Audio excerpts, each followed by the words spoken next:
Come join us as we go behind the scenes of today's most notorious cybercrime, translating cybersecurity into everyday language that's practical and easy to understand. We appreciate you making this an award-winning podcast by downloading our episodes on Apple and Spotify and subscribing to our YouTube channel. This is Cybercrime Junkies, and now the show.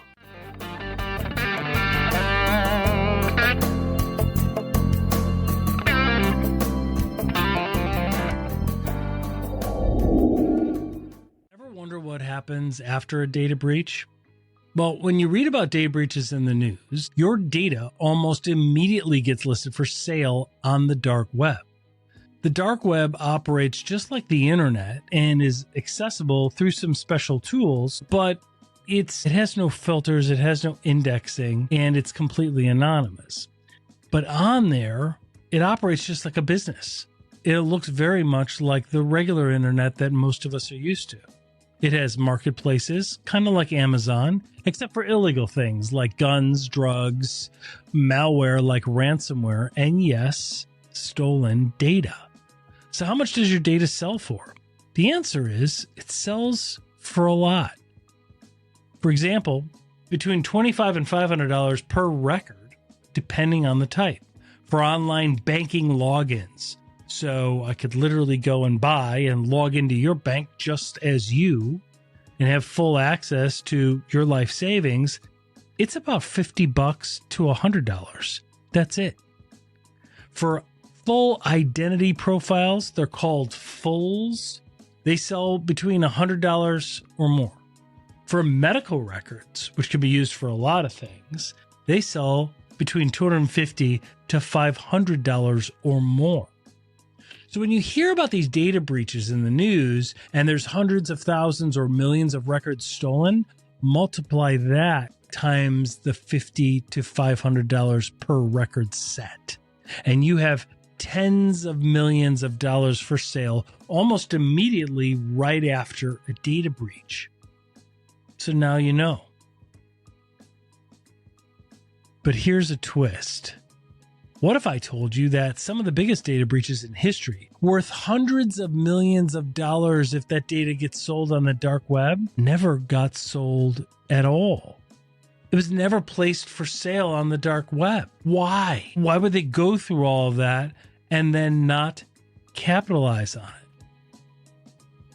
As it turns out, these historic massive breaches worth hundreds of millions of dollars just sitting there for the click of a mouse to make that money,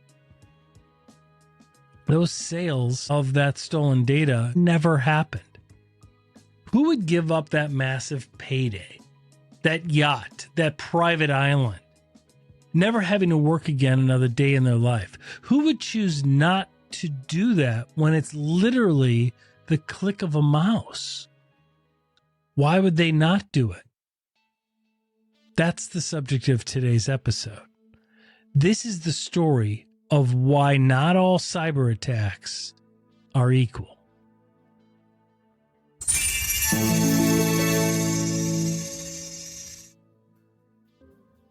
Data breaches, they are always in the news.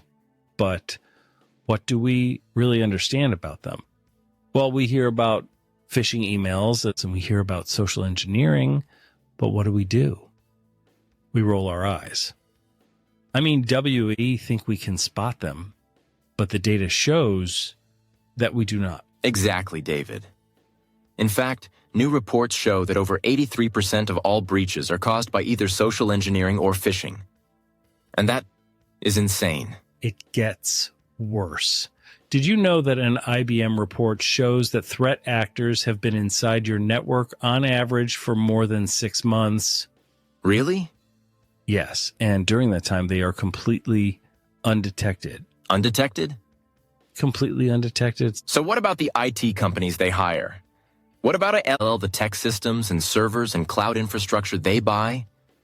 All that money invested? Great question.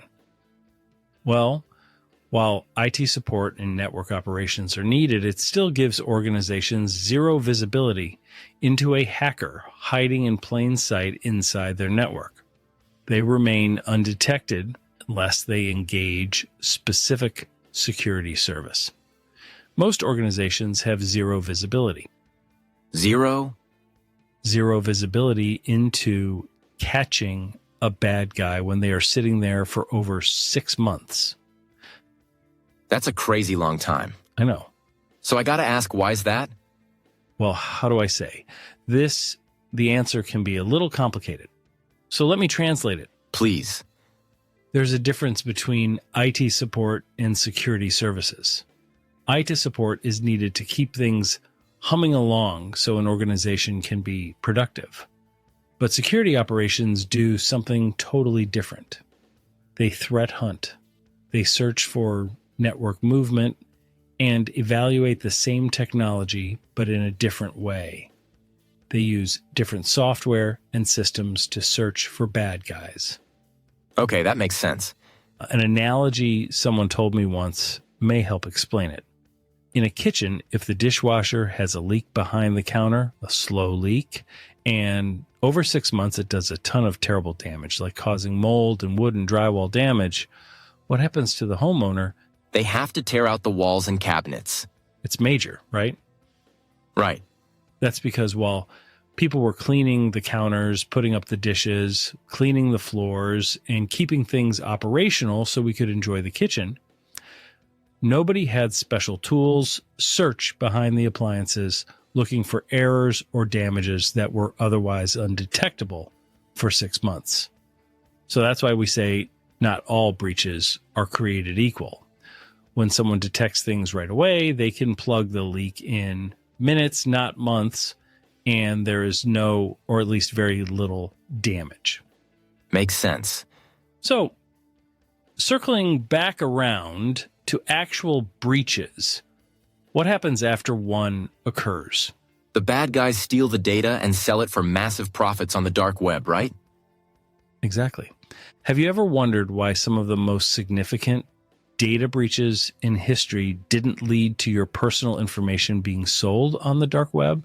Why did the stolen data from breaches like Anthem, Starwood, Marriott, the OPM breach, and the infamous Equifax breach vanish into the ether, while other breaches see data auctioned off to the highest bidder? Let's talk about these 4 breaches, since they all have one major things common. Oh, I remember some of them. I know about the Anthem breach. I live in Indianapolis and remember it. In 2015, Anthem, a titan in the health insurance realm, fell victim to a cyber attack that compromised the personal information of nearly 80 million individuals. Names, social security numbers, birth dates, all the keys to one's identity were stolen. Yet, curiously, this trove never surfaced on the dark web. Investigations pointed towards sophisticated state-sponsored actors with fingers directed at China. The motive?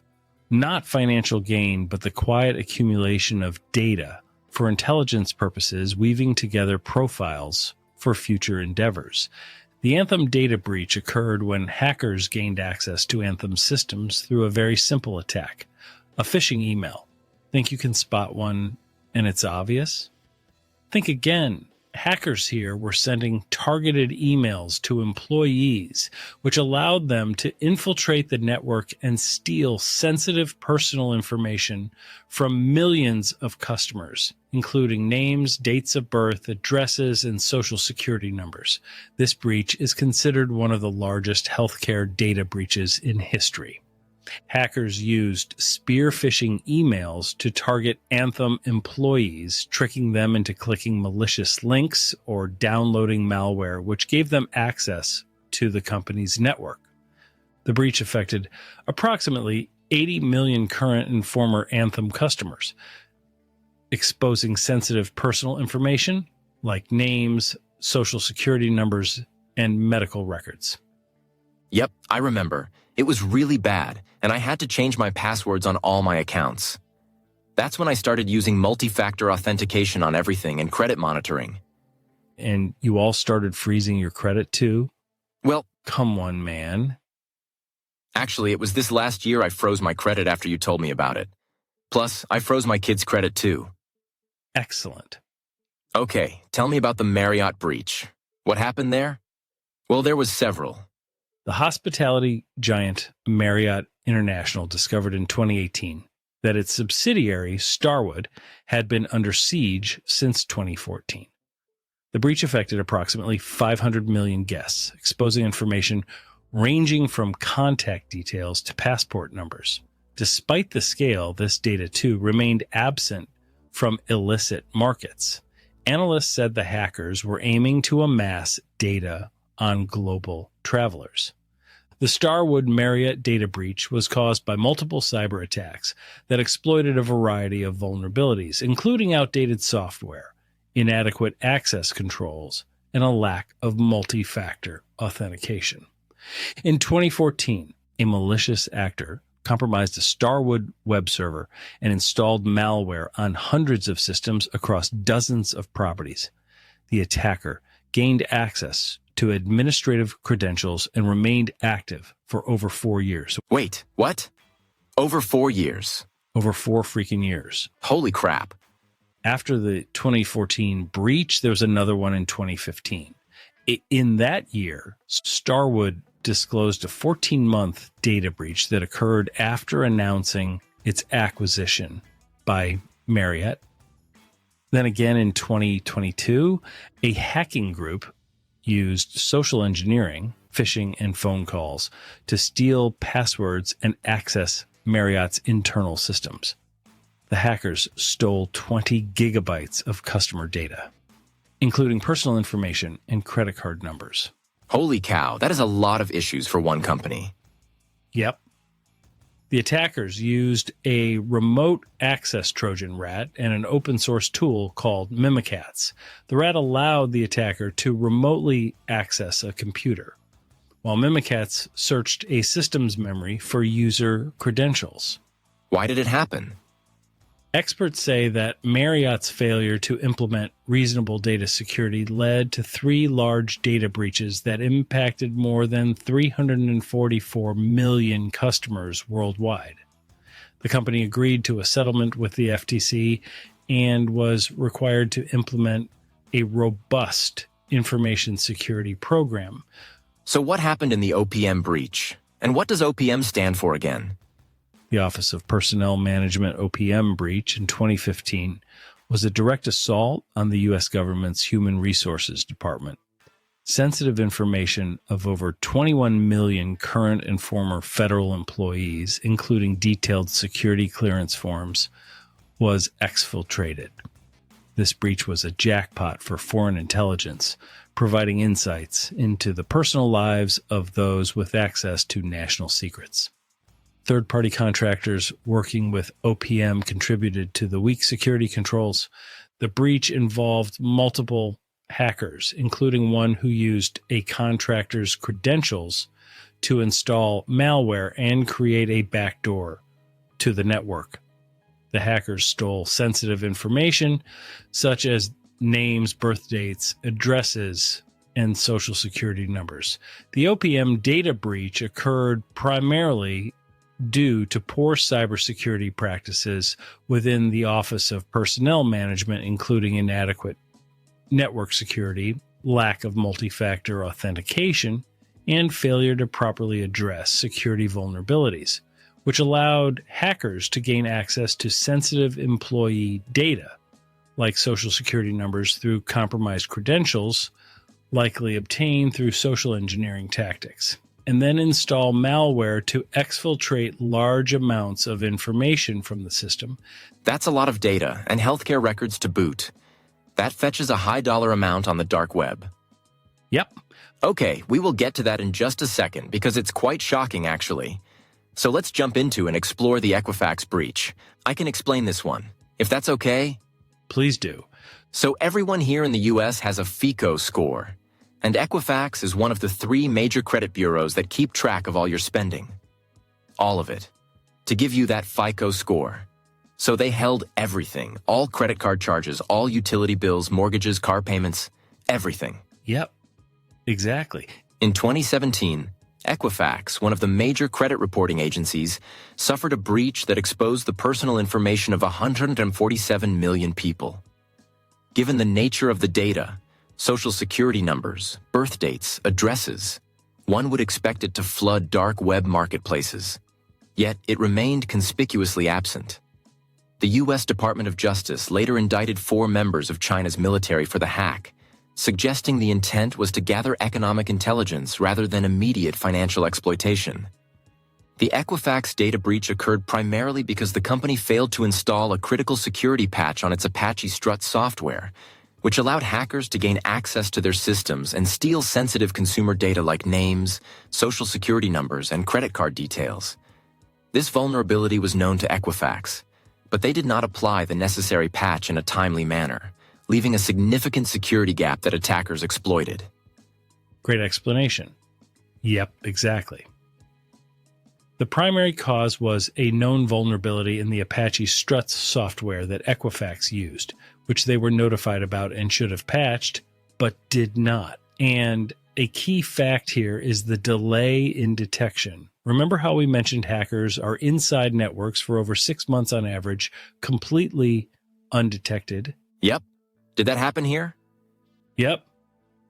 Despite the breach occurring in May 2017, Equifax didn't discover it until July 2017, allowing hackers to access sensitive data for a prolonged period. Here they were, inside their systems undetected. Exactly.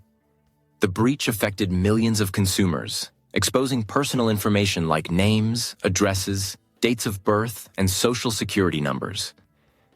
There was also alleged criminal actions by the executive leadership team in Ho. They handled the breach, and the CEO later was forced to resign. Yep, it was a shit show. They are the poster child for what not to do in preparing for and handling a data breach. So I have to ask, how much did all these breaches go for on the dark web when the hackers sold the treasure trove of data that steal in these 4 major beaches? How much did it go for? Yep, don't medical records sell for a higher amount and other records less? So there are some general ranges. Exactly. Generally, healthcare records sell for around $202 per set, in that range. Other record sets go for between $75, $120 on many of the dark web marketplaces or ransomware and leak sites. I'm getting my calculator out. Oh, we are going to do some e-math, are we? You know it. Okay, and? And these would have sold for hundreds of millions of dollars online. So, what was the amount? Curious minds demand to know. Glad you asked. And? Well, you want the answer? Yes. The answer is 0. Wait, what? I don't understand. Imagine if the stolen information never hits the dark web. Today, we're diving into a digital underworld where your data might be more valuable to spies than criminals. What exactly are we talking about here? Well, we're exploring why not all data breaches are created equal. It's a fascinating subject that touches on cybersecurity, international espionage, and the dark underbelly of the internet. You know, some of the biggest data breaches in recent history didn't result in our personal information being sold on the dark web. It's counterintuitive, isn't it? That's certainly surprising. You'd think with all that valuable data, cybercriminals would be having a field day. But you're saying that's not always the case? Exactly. Let's start with the Anthem breach back in 2015. It was massive. Nearly 80 million people had their personal information stolen. We're talking everything from names and social security numbers to birth dates. But here's the kicker. None of that information ever showed up for sale on the dark web. So what happened to all that data? It didn't just vanish into thin air, right? You're right, it didn't. Investigations pointed towards sophisticated state-sponsored actors, with China being the prime suspect. The theory is that they weren't after quick financial gain. Instead, they were quietly building profiles for future intelligence operations. Oh, so you're saying this wasn't about making a quick buck, but more about long-term strategic goals? Precisely. And it's not just Anthem. Remember the Starwood Marriott breach in 2018? That affected about 500 million guests. Everything from contact details to passport numbers was exposed, but again, none of it showed up on the dark web markets. Let me guess. Another case of state-sponsored hacking? You've got it. Analysts believe the hackers were more interested in gathering data on global travelers. It's all about building those comprehensive profiles. But here's where it gets even more interesting. The Starwood Marriott breach wasn't just a one-time thing. The attackers had been in their systems since 2014, and it wasn't discovered until 2018. Stay with us. We'll be right back. Imagine setting yourself apart from the competition because your organization is always secure, always available, and always ahead of the curve. That's NetGain Technologies, your total one source for cybersecurity, IT support, and technology planning. Picture picking up the phone and having decades of technology and cybersecurity expertise on the other end, like a bat phone, but with a team of specialists ready to make your business faster, easier, and more profitable. Contact NetGain today at 844-777-6278 or reach out online at netgainit.com. That's netgainit.com and get ahead of your competition today.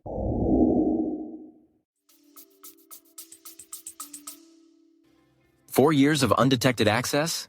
That's terrifying. How does that even happen? Well, it often comes down to sophisticated tactics and poor security practices. In the Starwood case, the attackers used a remote access Trojan and tools to search for user credentials in the system's memory. They're not just breaking in, they're setting up shop and making themselves at home in these networks. So it's like they're squatting in these systems, quietly gathering data for years. But surely someone must have noticed something was off? You'd think so, but these attackers are incredibly skilled at covering their tracks. And it's not always high-tech either. In the Anthem breach, it all started with a simple phishing email. An employee clicked on a malicious link, and that was all it took to start the breach. That really highlights how important cybersecurity training is for employees. But what about the companies themselves? Surely they bear some responsibility? Absolutely.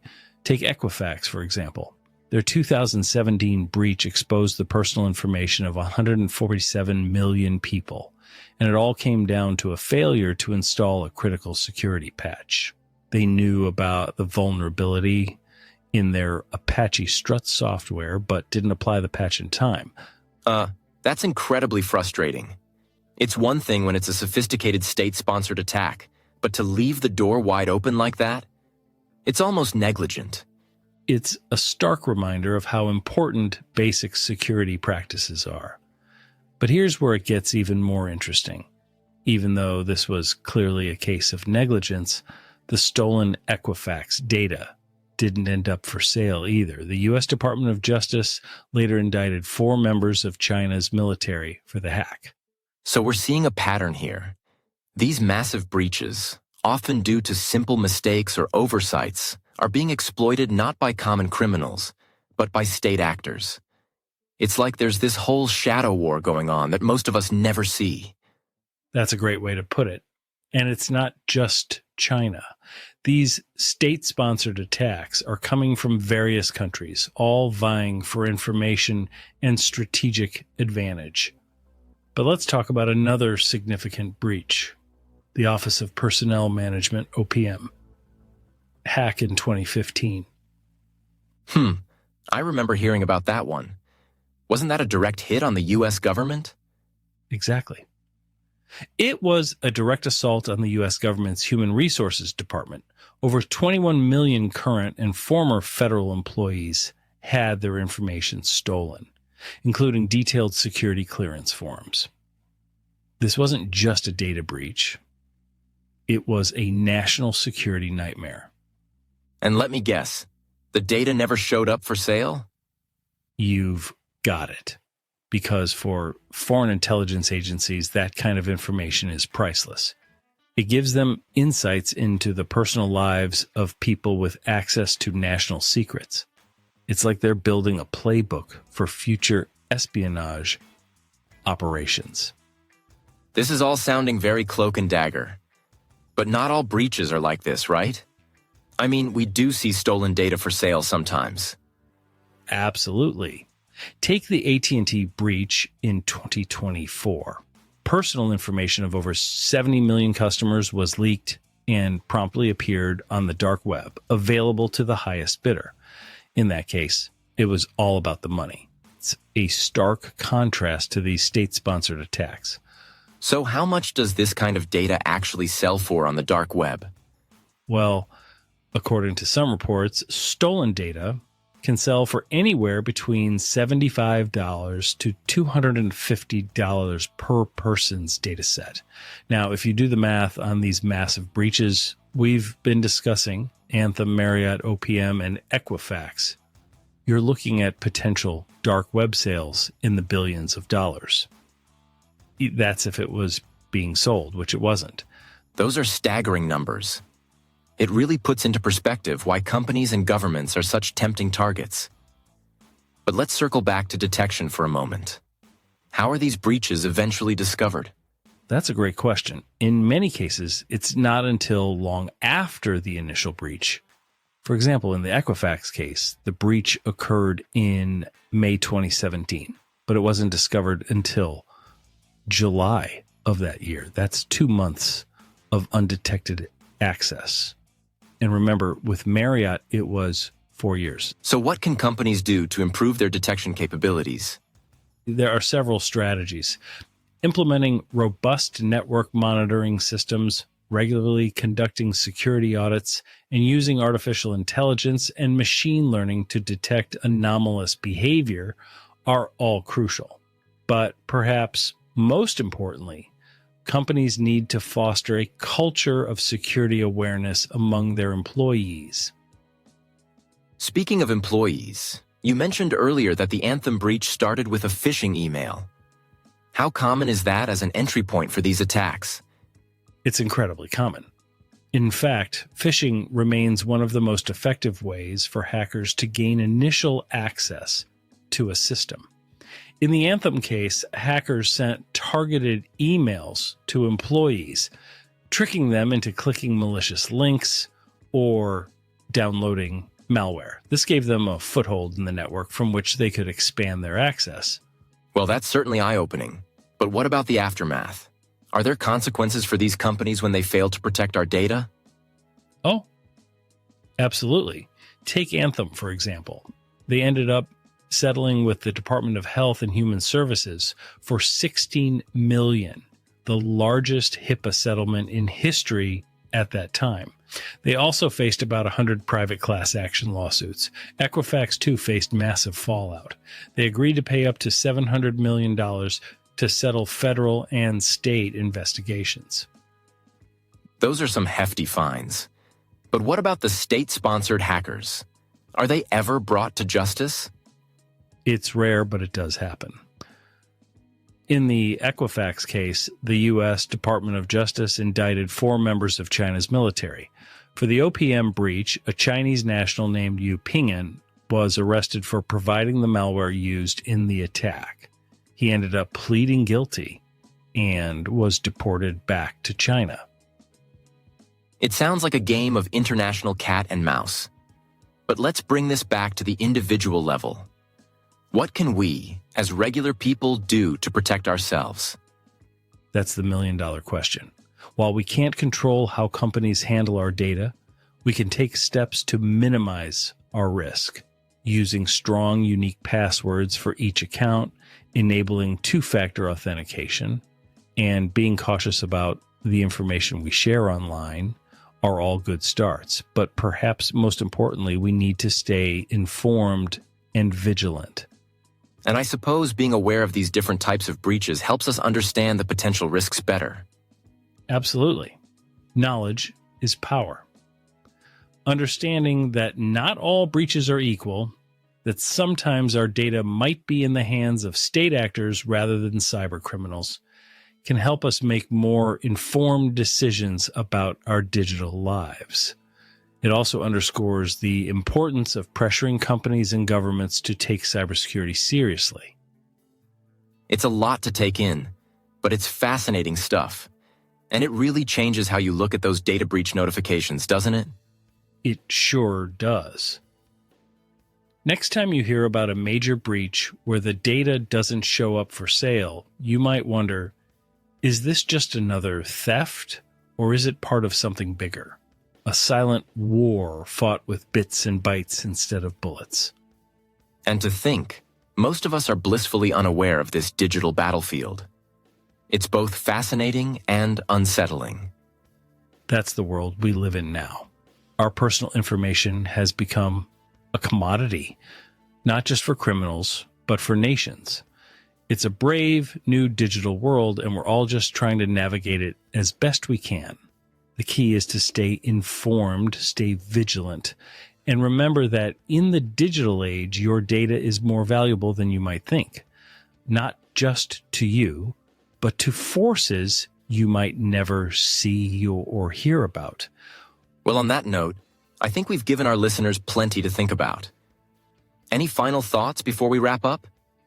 Just this. As we move forward in this increasingly digital world, it's crucial that we all take responsibility for our own cybersecurity, but we also need to hold companies and governments accountable for protecting our data. After all, in many cases, we don't have a choice about who holds our information. So let's stay informed, stay vigilant, and keep pushing for better security practices across the board. Wise words indeed. And with that, we'll bring this episode to a close. Thanks for joining us on this deep dive into the world of data breaches and digital espionage. Until next time, stay safe out there, both in the real world and the digital one. And remember, in the world of data breaches, what you don't see might be more important than what you do. Well, that wraps this up. Thank you for joining us. We hope you enjoyed our episode. The next one is coming right up. We appreciate you making this an award-winning podcast and downloading on Apple and Spotify and subscribing to our YouTube channel. This is Cybercrime Junkies, and we thank you for watching.